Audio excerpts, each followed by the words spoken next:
Sahabat SDP, seorang yang bernama Dietrich Bonhoeffer, teolog Jerman yang meninggal di kamp konsentrasi di masa Perang Dunia Kedua, pernah berkata bahwa ketika seseorang itu menghakimi orang lain, maka dia itu sebenarnya sedang menutup mata terhadap keburukannya sendiri dan kebaikan orang lain.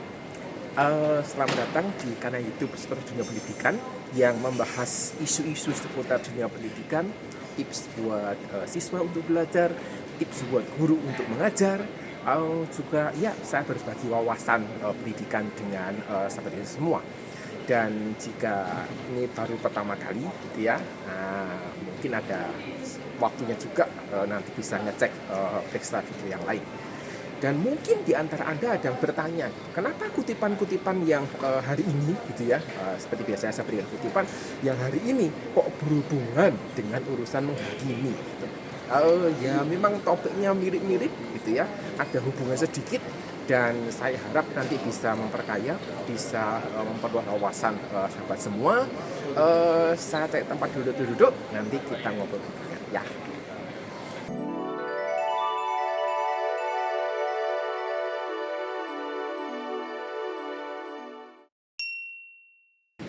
Ya, sudah enak tempat duduknya begitu ya. Saat ini saya berada di bandara Helsinki yang ada di daerah Vantaa, dan sambil menunggu keberangkatan saya mau berbagi beberapa hal gitu ya terkait dengan tadi yang disampaikan oleh yang berhubungan dengan apa yang disampaikan oleh Dietrich Bonhoeffer. Jadi beberapa saat yang lalu saya menerima pertanyaan di Quora. Katanya begini, apakah orang tua ya berhak marah jika guru ini malas mengajar karena anaknya cengeng? Jadi anaknya cengeng, kemudian gurunya itu dianggap malas mengajari. Kira-kira begitu. Saya tidak bisa mengetahui detail kasusnya seperti apa, karena memang di ruang yang disediakan oleh Quora untuk menuliskan pertanyaan itu dibatasi, sehingga mungkin orang tua yang bertanya ini tidak punya cukup tempat untuk menjelaskan begitu perkaranya, sehingga saya perlu berhati-hati gitu ya untuk menjawab hal ini supaya jika ya saya tidak ingin sih jawaban yang saya sampaikan itu dijadikan sebuah justifikasi untuk menyatakan bahwa apa yang dilakukan itu benar gitu ya. Jadi saya tidak ingin menjawab di luar konteks, sehingga saya akan memberikan setidaknya dua alternatif yang mungkin terjadi gitu ya, dan mungkin juga hal-hal yang dapat dilakukan ketika hal-hal seperti ini terjadi. Jadi maksud saya mari kita melihat gitu ya, mari kita melihat pertanyaan ini dari sisi setidaknya dari dua sisi yang berbeda. Ketika kita mendengar kata cengeng gitu ya, apa yang terlintas di benak sahabat SDP? Sering menangis, mudah menangis, gitu, atau apa gitu ya? Kalau saya pribadi mendefinisikan kata cengeng ini bukan berhubungan dengan hal yang menangis, tetapi terkait dengan situasi mudah menyerah. Jadi sedikit-sedikit gitu ya, aku juga sih. Jadi ketika ada tantangan begitu ya, tidak mencoba dulu tapi sudah nyerah duluan gitu ya. Bahkan belum dicoba pun sudah mengatakan aku nggak bisa ini dan sebagainya. Tapi memang gitu ya, memang ini agak kabur gitu ya. Batasnya di mana gitu? Karena setiap orang pasti punya batas tertentu yang tidak bisa dilewati. Jadi misalnya sudah berkali-kali mencoba gitu ya dan gagal gitu ya. Berapa kali ada orang yang mengatakan ya kalau nyobanya baru satu kali itu ya berarti ya belum bisa. Tetapi ada orang yang memang batasnya segitu gitu. Ada yang sudah nyoba 10 kali lebih gitu ya, dan ternyata tetap masih bisa berjuang ya, karena memang dia punya batas cukup tinggi seperti itu. Jadi karena setiap orang itu punya batas yang berbeda, maka sebaiknya kita tidak bisa dengan mudah gitu ya untuk menghakimi orang lain, mengatakan bahwa wah dia cengeng itu seperti itu. Tapi kita perlu melihat sebenarnya apa yang sudah dilakukan dan apa yang sudah diusahakan untuk menghadapi setiap tantangan, hambatan, dan beberapa kesulitan yang harus dihadapinya tadi. Saya tidak ingin bermaksud membenarkan dia secara langsung bahwa si penanya, orang tua ini, bahwa apa yang disampaikan itu benar. Artinya orang tua itu bisa berasumsi bahwa gurunya itu malas. Nah, ketika asumsi ini dibuat, maka sebenarnya semua hal yang akan dilakukan itu akan berkaitan dengan asumsi tadi. Ketika orang tua ini berasumsi bahwa gurunya malas, maka secara tidak langsung gitu ya, ini adalah satu masuk pada ranah menghakimi orang lain gitu ya, ketika belum melakukan klarifikasi.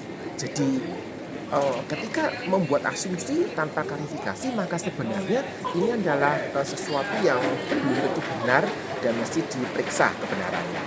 Dan sekali lagi, banyak orang gitu ya, sebagian besar orang itu beranggapan bahwa asumsi saya itu pasti benar.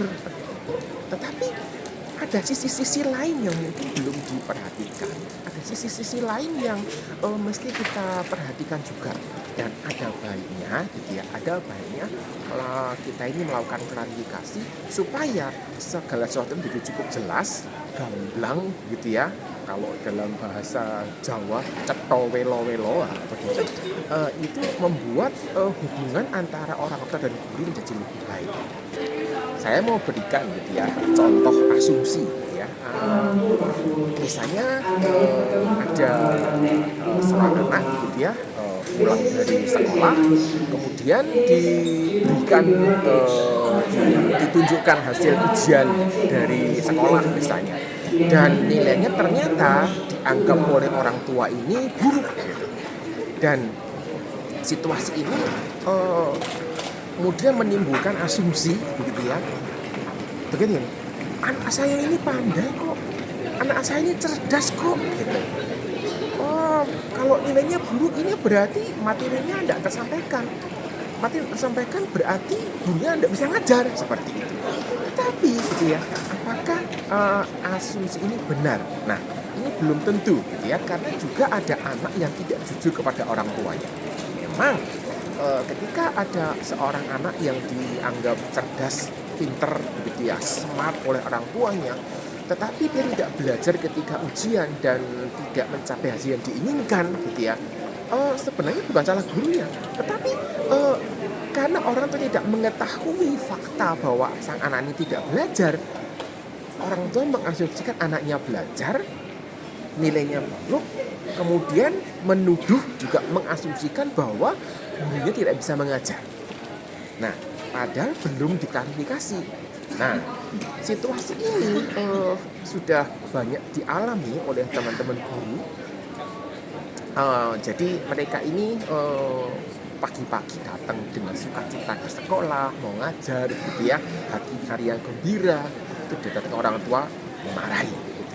Marah, nggak bisa ngajar ya atau apa. Saya tidak pernah didatangi seperti itu sih, jadi tidak bisa mengatakan kira-kira apa yang disampaikan, tetapi dilabrak, dimarahi. Ini menjadi situasi yang sangat berat dihadapi oleh guru. Kenapa? Gara-gara asumsi orang tua yang mengatakan bahwa gurunya tidak bisa mengajar. Padahal itu sebenarnya menghadapi anak cengeng itu bukan hal yang mudah gitu ya.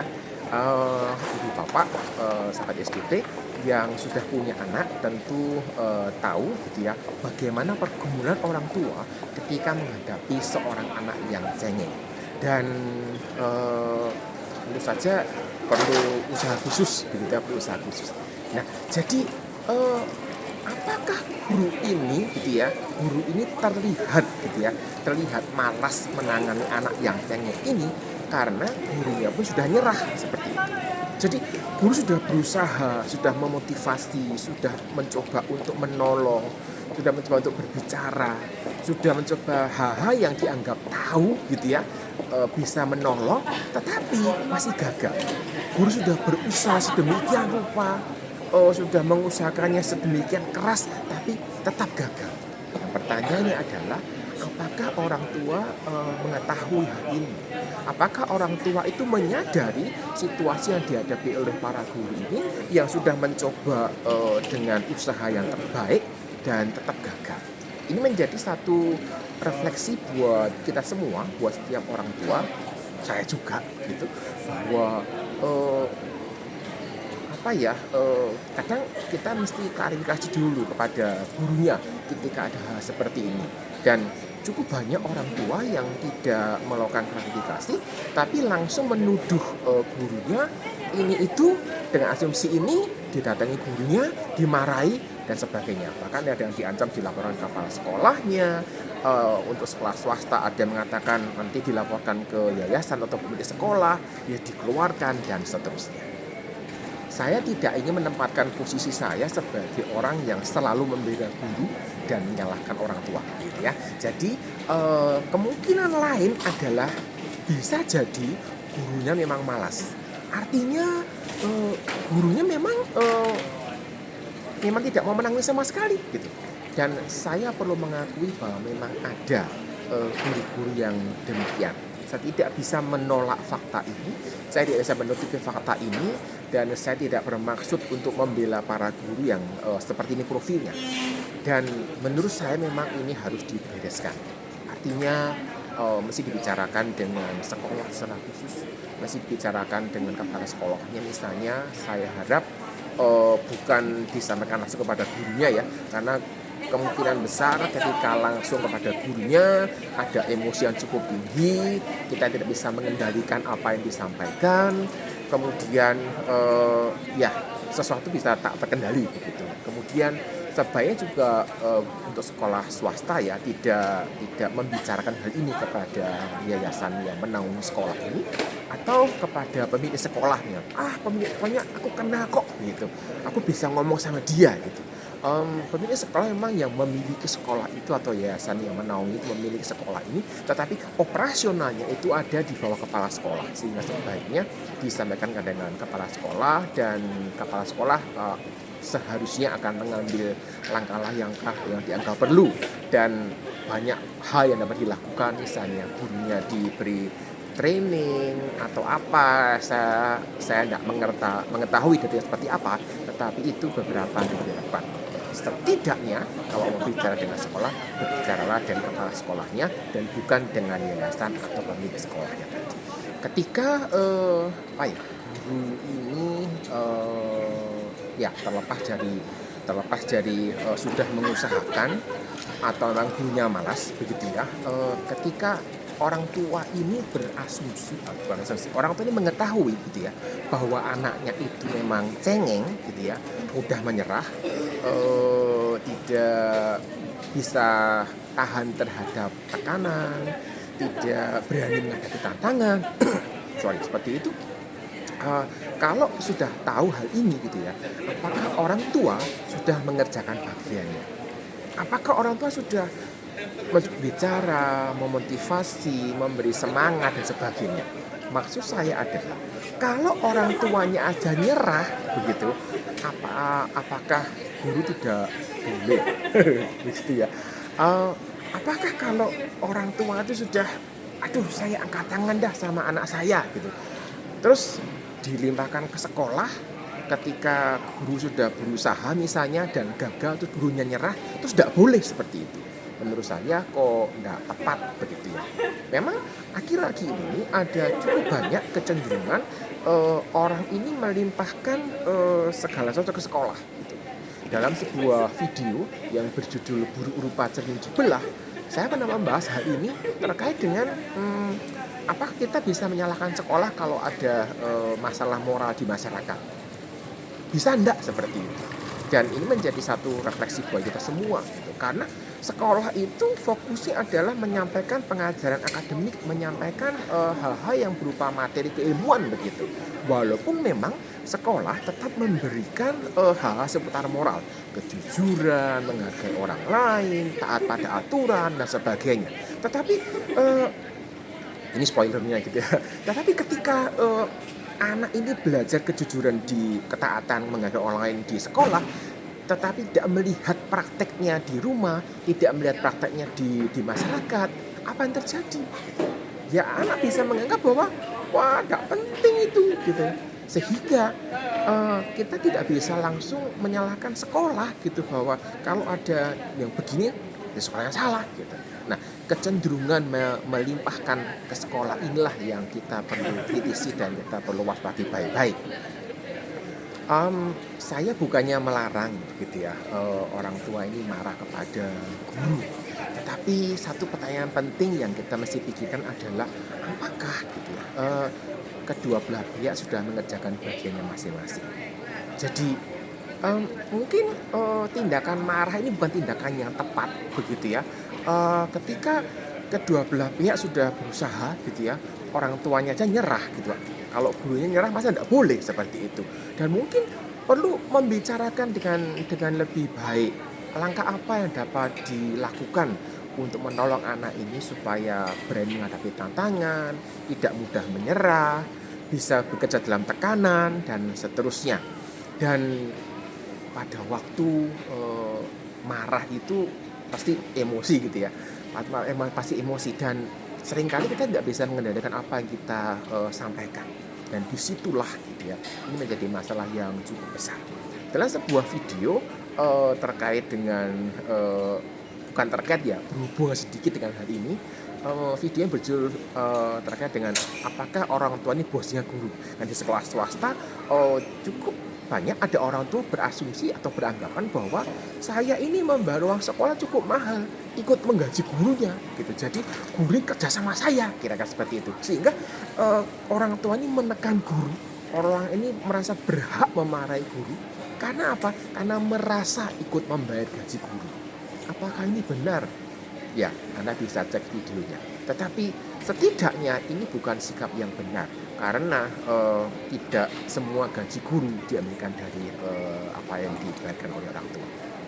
Jadi ada baiknya orang tua ini melakukan investigasi gitu ya, penyelidikan begitu, nggak perlu pakai detektif sih gitu ya, terhadap apa yang sudah dikerjakan guru terkait dengan situasi anaknya. Apakah seorang guru itu sudah mengusahakan yang terbaik untuk bisa menolong anak tadi? Apakah guru ini memang malas gitu, sehingga kita bisa mengerti dulu perkara dengan benar dan bisa mengambil langkah dengan tepat. Selain itu, kita perlu ya, sebagai orang yang pernah punya anak gitu ya, pasti semua orang tahu bahwa menangani anak yang cengeng itu perlu keahlian khusus. Maksudnya gini, tidak semua orang itu lahir dengan kemampuan bisa bisa memotivasi, bisa memberi semangat, bisa menolong orang yang putus asa seperti itu. Tapi ada yang memang gifted, ada yang talented, ada yang memang lahir dengan kemampuan seperti itu. Ada yang dapat dipelajari, cara-caranya ada dapat dipelajari. Dan seringkali juga guru BP, guru BK yang ada di sekolah itu kurang dioptimalkan, kurang dimaksimalkan. Kalau dalam bahasa yang lebih vulgar lagi gitu ya, kurang dimanfaatkan gitu untuk hal ini. Karena memang teman-teman guru BP ini adalah guru yang secara khusus mengajar berhubungan dengan tingkah laku, memotivasi, menggali lebih dalam dan seterusnya. Dan buat sekolah gitu ya, apakah sekolah itu sudah memahami pergumulan guru? Saya kok tidak yakin gitu ya, apalagi kalau sekolah cukup besar, guru yang cukup banyak gitu ya, tidak mudah memahami dan mengerti pergumulan semua guru. Kemudian terkait dengan situasi guru yang ada, apakah sekolah sudah memberikan dukungan yang diperlukan buat guru? Apakah sekolah sudah mengadakan pelatihan-pelatihan yang membuat guru ini bisa menghadapi situasi keseharian yang ada? Kepala sekolah itu mungkin tidak mengajar, tetapi bisa punya ide, bisa memikirkan pengembangan apa yang dapat dikerjakan di sekolah. Dan guru yang di lapangan ini, ujung tombak pendidikan di sekolah ini, yang langsung akses dengan anaknya ini, menjadi orang pertama yang melihat situasi-situasi ini. Dan guru juga bisa menyampaikan kepada sekolah kebutuhan apa yang diperlukan. Jadi Ini sebenarnya bukan sesuatu yang cukup rumit, tetapi kita bisa selesaikan selama gitu ya, selama ada keterbukaan, ada investigasi yang dikerjakan, mencari tahu apa sudah dilakukan dan bagaimana bisa mendapatkan solusi terbaik untuk mendapatkan eh, penyelesaian masalah yang pas buat anak. Dan ya, setiap anak itu unik gitu, sehingga mari kita kembali gitu ya, membawa setiap anak ini pada keunikannya dan bisa mengarahkan mereka dengan baik. Saya kira itu yang bisa saya sampaikan pada hari ini gitu ya. Saya mau lanjut ke tempat menunggu saya di sebelum pesawat gitu ya. Kita jumpa lagi di lain kesempatan.